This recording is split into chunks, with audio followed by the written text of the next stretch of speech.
Ingeniero Armando Calcina, compañeros todos y demás oyentes. Reciban un cordial saludo de parte de mi grupo, conformados por mi persona, Alguay Prado Joel Ronald, Cabrera Becerra José, García Roque Brian y Guerra Argandoña Jairo.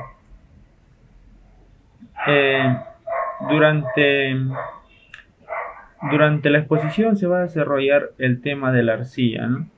Entonces vamos a empezar con la definición, que para ello nos vamos a apoyar en la ciencia de la etimología, que nos dice pues que la arcilla deriva del latín argilla, que significa barro de alfarero.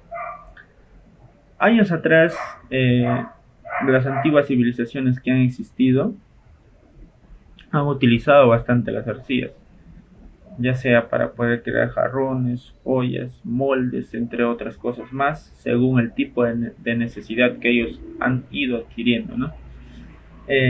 Pero hoy en día también tenemos una definición de arcilla.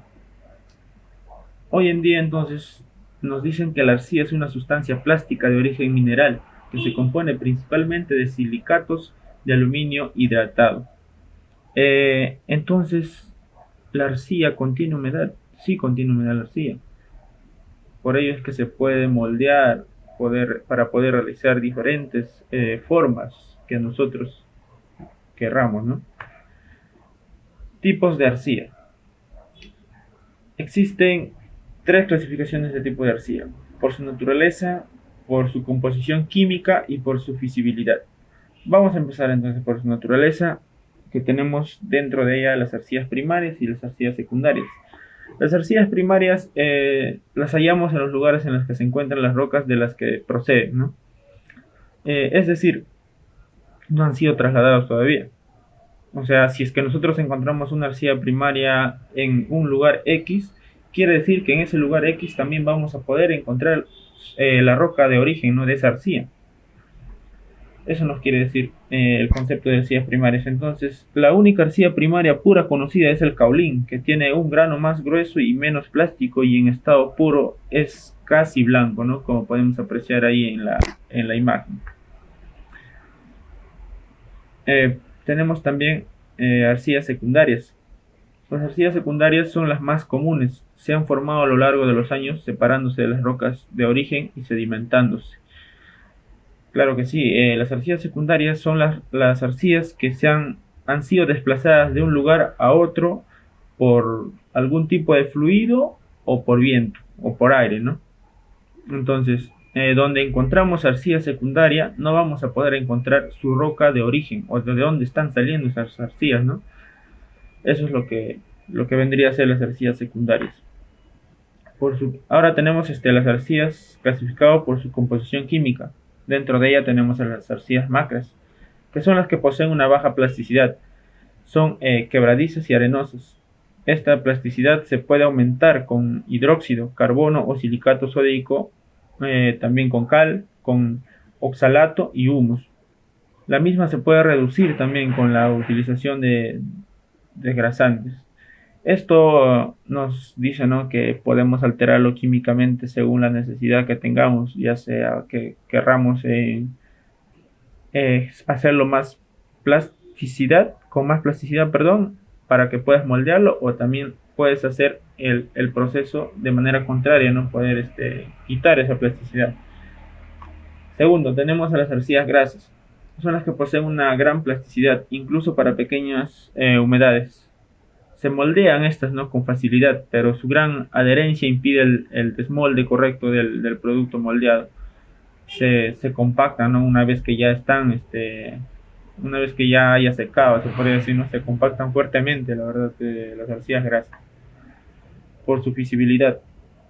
Ya viene a ser otra clasificación de las arcillas. Dentro de ellas tenemos a las refractorias,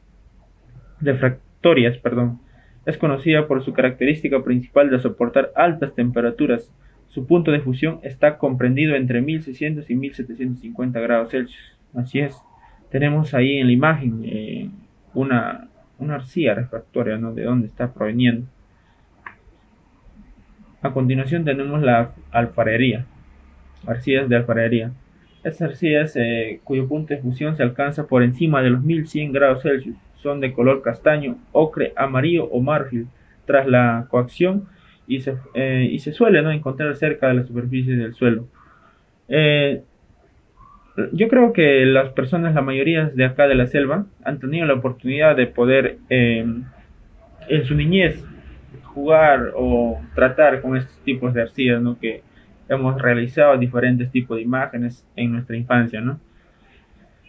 También alejadas de la zona de la selva, en el campo, se ha podido apreciar que hay algunas viviendas que han construido a base de arcilla. O antes también, unos 20 años atrás, 15 años atrás, en la misma ciudad de esta parte de la selva de Pichanaki, hemos podido apreciar que han construido, o bueno, han usado las arcillas para pegar dos bloques de ladrillo. O sea, en el medio ponían, ¿no?, las arcillas y en los dos bloques de ladrillos eh, separados y al centro ponían las arcillas. O sea, utilizaban como pegamento, como unión, ¿no?, para poder unir estos, estos bloques, ¿no? Entonces doy pase así pues a mi compañero para que pueda continuar con la exposición. Esto sería todo por mí. Muchas gracias. Me presento. Soy Cabrera Becerra José Gabriel y en esta oportunidad voy a hablar sobre la extracción. Y entonces primero vamos a hablar sobre la extracción. Y bueno, para su explotación se va a efectuar, digamos, a cielo abierto y también además se va utilizando medios mecánicos que son convencionales. Su potencia de recubrimiento a remover va variando de los yacimientos hacia otros. Aunque a veces en ocasiones las explotaciones van a ser inferiores a 15 metros. Para su proceso de manera industrial viene fijado por la naturaleza y su uso al cual se le va a denominar. También tenemos la preparación y explotación de la arcilla. Bueno, eso va iniciando desde la extracción de la arcilla de las canteras que se va depositando en un patio de acopio. Luego del patio de acopio va a ser ingresado a una tolva de dosificación y mezclado. Una vez que pasó ese proceso, van a ser transportados por unos rodillos hacia el punto de amasado y luego extrusión. Una vez formados los objetos como ladrillos, van a pasar a un lugar llamado paletizado. Después de eso se transporta a un lugar llamado secadero para que sequen, para después sequen en una temperatura, digamos, ambiente. Y cuando todo eso haya pasado, van a dirigirse hacia el horno Hoffman, que por lo cual ya está listo para los ladrillos y se va pasando al almacenamiento para luego ser vendidos. Buenas tardes, mi nombre es Gedar Gandoña Jairo Daibe y hoy voy a exponer sobre la historia de la arcilla. La humanidad descubrió las útiles propiedades de la arcilla en tiempos prehistóricos, y los recipientes más antiguos descubiertos son las vasijas elaboradas con arcilla. También se utilizó desde la prehistoria para construir edificaciones de taipal, adobe y posteriormente ladrillos, elemento de construcción cuyo uso aún perdura y es el más utilizado para hacer muros y paredes en el mundo moderno. La arcilla fue utilizada en la antigüedad también como soporte de escritura. Miles de años antes de Cristo, por cuenta de los sumerios, la religión mesopotámica, la escritura cuneiforme fue escrita en tablillas de arcilla. Las piezas de cerámica provienen de 6000 años antes de Cristo, figuras con formas de hombres y animales moldeados con arcilla, endurecidos al sol y utilizados al final cuyo objeto religioso o de magia, según diferentes culturas y creencias, 4000 años antes de Cristo. Empezaron a formarse los alfareros en Egipto, Medio Oriente, India y por parte de China, quienes inventaron los hornos que les ayudaron a producir objetos de cerámica de alta calidad y con superficies barnizadas. De hecho, que coincidió con la invención de la fundición de metal. La arcilla procede de las rocas ígneas de granito que la naturaleza rompe por medio de la erosión. Las partículas empequeñecen gradualmente hasta que las alteraciones físicas y químicas que darán lugar a la arcilla empiezan a afectar. El proceso es muy lento y dura millones de años. Los hechos de arcilla se encuentran en casi todos los terrenos a unos cuantos metros de la superficie. Existen dos clases básicas de arcillas: Primaria se encuentra en un lugar que ocupa la roca en la que procede, es muy pura, de color blanco y poco plástica. Secundaria es la que ha ido separándose de su lugar de origen por las lluvias, vientos, etc., hasta llegar a quedar depositada en otro lugar. Su color oscila de rojo al negro, pasando por el amarillo y el gris, y en contraste con la arcilla primaria es muy fácil de moldear. Bueno, ahora empezaré a hablar sobre las propiedades físicas de la arcilla. Es indudable la idea de que al construir estructuras sobre la superficie terrestre, éste soporta el peso produciendo tensiones, a los cuales responde dependiendo de 6 propiedades físicas, tales como la fricción interna, que es la resistencia de una masa de suelo al desplazamiento, la cohesión, que es la atracción molecular entre las partículas del suelo, la comprensibilidad, el grado en el que el suelo se puede hacer más denso por diversos medios, incluidos el aplanamiento y la vibración, entonces soporta mayores cargas. La elasticidad, la capacidad del suelo para expandirse después de ser comprimido, la permeabilidad, el grado en que un suelo conducirá un flujo de agua, y la capilaridad, el grado en el que el agua se extrae de la capa freática normal.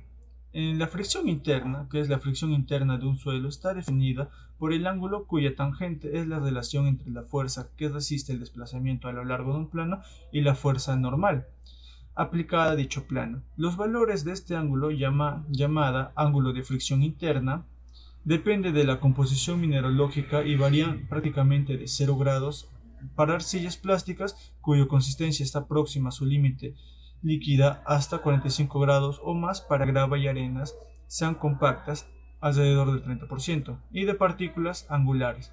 En lo que es cohesión, se entiende como la atracción entre partículas organizada por por, por las fuerzas moleculares inversamente proporcional al porcentaje de humedad y las películas de agua. Por lo tanto, la cohesión de un suelo variará si cambia su contenido de humedad. Los suelos arcillosos tienen cohesión alta de 0.25 kilogramos sobre centímetros cuadrados a 1.5 kilogramos centímetros cuadrados o más.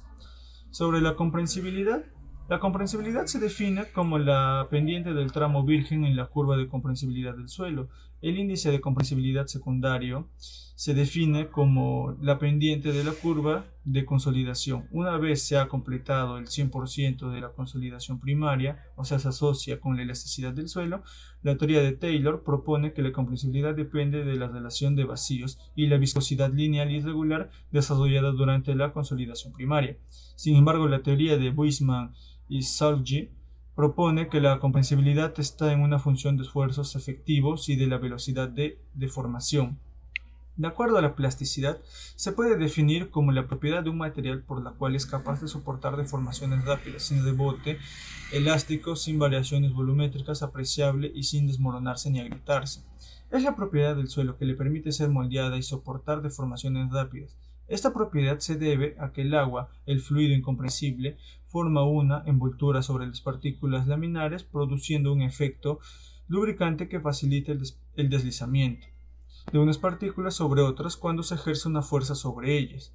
La consistencia es el estado que adopta en un suelo fino, que depende del contenido de humedad que presenta al pasar del estado saturado a estado seco.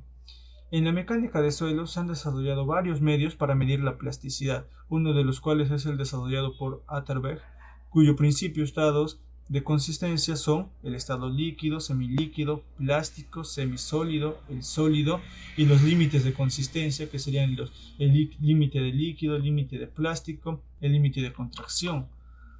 El estado líquido es con las propiedades y apariencia de una suspensión, el estado semilíquido con las propiedades de un fluido viscoso, el plástico en el que el suelo se comporta plásticamente, en el semisólido en el que el suelo tiene la apariencia de un sólido pero aún disminuye de volumen al someterse a secado. El sólido, en cambio, es el que el volumen del suelo no varía con el secado. En lo que es el límite de consistencia es el límite líquido contenido del agua de un suelo fino por el cual éste tiene una resistencia de esfuerzo cortante de 25 gramos por centímetros al cuadrado. El valor numérico se determina en el laboratorio mediante una técnica que es el método empírico, desarrollado por Atterberg, mejorada por Casagrande, en la que utiliza la copa de Casagrande. El límite plástico se determina en el laboratorio mediante una técnica desarrollada Atterberg mejorada por Casagrande, que consiste en hacer rollitos de 3 milímetros, que es un octavo de pulgadas de diámetro, con la mano sobre una hoja de papel totalmente seca, de los cuales se determina el contenido húmedo con el que el suelo comienza a perder sus propiedades plásticas, el mismo que representa el valor numérico de límites plásticos. Y el límite de contracción es el contenido de agua a partir del cual el volumen del suelo permanece constante. Aunque la humedad disminuye, normalmente el volumen del suelo disminuye cuando éste pierde agua, pues actúan las fuerzas de tensión capilar producto de agua intersticial presente. En lo que es el índice de plasticidad, es la diferencia numérica del límite líquido menos el índice de plasticidad. Gracias. Propiedades químicas de la arcilla. Tenemos la capacidad de intercambio de cationes, que por lo cual es una propiedad muy fundamental de las esméticas y arcillas del grupo de los montmorillonitas, que son capaces de cambiar fácilmente los iones fijados en la superficie exterior de sus cristales, en los espacios también más interlaminares o entre los espacios interiores de las estructuras. Y además es equivalente a la medida del total de cargas negativas del mineral, las mismas que se pueden ser generadas de 3 formas diferentes: sustituciones isomórficas, enlaces insaturados en los bordes y superficies externas, y además en disociaciones de los grupos hidroxilos accesibles. ¿Ya? Claro, estos dos últimos de origen van a variar, y también por toda la actividad iónica van a corresponder a los bordes cristalinos químicamente activos y representan también el 20% de la carga total de la lámina. También pasamos, por ejemplo, también a la tixotropía, que va a provenir del griego tixis, que es tocar, y tropos, convertir, que es una propiedad de algunos fluidos no newtonianos y pseudoplásticos, que van a mostrar un intercambio, claro, un cambio, digamos, dependiente del tiempo en su viscosidad. Cuanto más se somete el fluido a esfuerzos cizalla, más disminuye su viscosidad. En cambio, un fluido tixotrópico es un fluido que tarda un tiempo finito en alcanzar una viscosidad de equilibrio cuando hay un cambio instantáneo en el ritmo de la cizalla. Es importante tener en cuenta la diferencia entre un fluido tixotrópico y otro pseudoplástico. El primero va a mostrar una disminución de la viscosidad a lo largo del tiempo, a una velocidad de corte constante. En cambio, en el otro va a ser una disminución, va a ver que es una disminución al aumentar la velocidad de corte. También tenemos la superficie específica. La superficie específica es la relación de la suma del área superficial de las partículas en una masa de suelo, dividido por la misma masa, y claro, también con unidades típicas de metros cuadrados por gramo masa de suelo, como vemos aquí en el cuadro. Y además, por facilidad de cálculo matemático, se puede determinar la superficie específica para formar regulares, y también tales como cubos o esferas. Capacidad de absorción, tenemos esta propiedad que está directamente relacionada con las características textuales, superficie específica y también porosidad. Se puede hablar de dos tipos de procesos que difícilmente se dan de forma aislada. La absorción es uno de ellos. Y bueno, la capacidad de absorción, digamos, se va a expresar en un porcentaje de absorbato con respecto a la masa, y depende también para una misma arcilla de la sustancia que se trate, claro. También tenemos la hidratación e hinchamiento. Cuando haya estas cosas en un espacio interlaminar, van a ser propiedades características de los esméticos, aunque claro, la hidratación y la deshidratación va ocurriendo con independencia del tipo de catión de cambio presente. A medida que se van a intercalar capas de agua y la separación entre las láminas, va aumentando la fuerza que predomina, con la repulsión, digamos, electroestática entre láminas. Cuando un catión interlaminar es el sodio, la esmectita tiene una gran capacidad de hinchamiento, pudiendo llegar a producirse la completa disociación de cristales individuales de esmectica. También el estado coloidal, que se dice que es una sustancia que se encuentra en estado coloidal como la actividad superficial de sus granos que va influyendo sobre las propiedades del agregado. Claro, estas partículas en suspensión de una arcilla se van a encontrar encargadas negativamente, por lo cual se van a repeler entre ellas. Las arcillas coloidales se van a situar, digamos, como un producto intermedio entre dos tipos, la concentración de iones hidrógeno y también que tiene un papel importante en la flucolación. Y bueno, al tener suspensiones, un carácter electronegativo, los ácidos y las sales van provocando su flucolación por tener iones de hidrógeno bajo. Y ante la presencia de sustancias alcalinas con un hidrógeno elevado, se va produciendo una estabilidad de la suspensión. Muchas gracias. Bien, reciban el saludo del día. Mi nombre es Brian Junior García Roque. En esta oportunidad, mi grupo y yo hemos hecho un trabajo de investigación acerca de la arcilla, sus propiedades y un tema que les voy a dar a conocer en este video, que es sobre la aplicación, ¿no?, que se le da a este material mineralógico dentro de la ingeniería civil. Bien, empezamos. Este material mineralógico, la arcilla, resulta ser un tanto contradictorio en la utilidad que se le da en la ingeniería civil. Esto lo decimos ¿por qué? Porque este material ha sido fuente de diversos problemas de estabilidad que se ha presentado en diversas obras, ¿no? Pero el lado bueno, si se quiere llamar así, es que este material tiene valiosas propiedades ingenieriles y es un material muy importante, ¿no?, dentro de este ámbito de la ingeniería civil, mayormente en las construcciones. Por ejemplo, ¿no?, hemos observado o se observa que un material muy usado es en las construcciones, ya sea de viviendas, de edificación o de cualquier otra construcción. El material más usado es el ladrillo. Y este material, ¿a base de qué está hecho? A base de la arcilla. Entonces, la arcilla resulta ser, ¿no?, un ente o un material muy importante dentro de la ingeniería civil.